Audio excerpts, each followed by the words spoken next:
2 प्याज की 10 सब्जियां। तो आज मैं बनाऊंगी मस्त वाले लौकी के कोफ्ते। इतना कहते हुए किचन में खड़ी निकिता लौकी के स्लैब पर रखकर छिलके साफ करके उसे वॉश करके कद्दूकस करने लगती है। फाइनली लौकी कद्दूकस हो गई। अब ग्रेवी के लिए मसाले रेडी कर लेती हूँ और इसके लिए मुझे चाहिए 5 बड़े साइज के प्याज।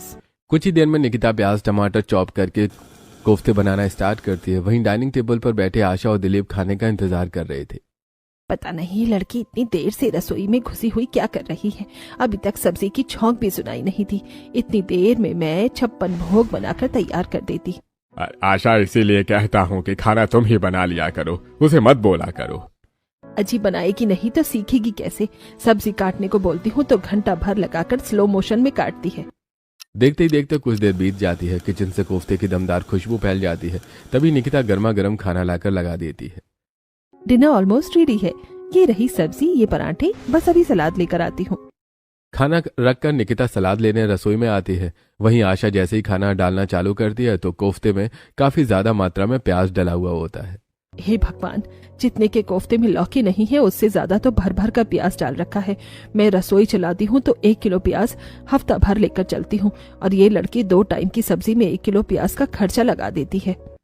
अरे भगवान, बढ़िया ढंग से खाना बनाने में प्याज टमाटर तो लगता ही है। वैसे कोफ्ते बिल्कुल होटल स्टाइल में बनाए हैं हमारी निकिता ने।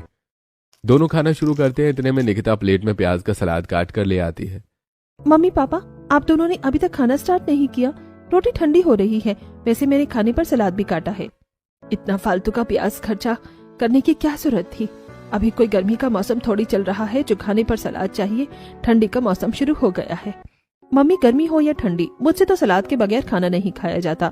खाने का असली स्वाद सलाद के साथ आता है और प्याज का सलाद खाना पचाने में मदद करता है। तेरी ये बेफिजूल के प्याज की बर्बादी बस मायके में ही चल रही है। ससुराल में जब सास रसोई में खड़ी सब्जी बनवाएगी ना तो गिन चुन कर प्याज देगी, तब उसी में सब्जी बनानी पड़ेगी। आशा के इतना बोलने पर निकिता का मुंह बन जाता है। अरे भगवान, अब क्या 2-4 प्याज के पीछे मेरी बेटी को आप टोक रही हो। वही तो पापा, और कौन सा मेरी सास मुझे 2 प्याज में 10 तरह की सब्जी बनवाएगी।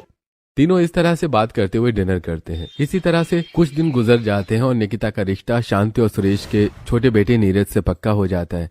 धूमधाम से शादी होकर निकिता ससुराल आती है। ठंडी ठंडी हवा चल रही होती है। निकिता ससुराल के चौखट पर खड़ी होती है और पड़ोसने अपने दरवाजे पर खड़ी शांति के घर की तरफ देख रही होती है।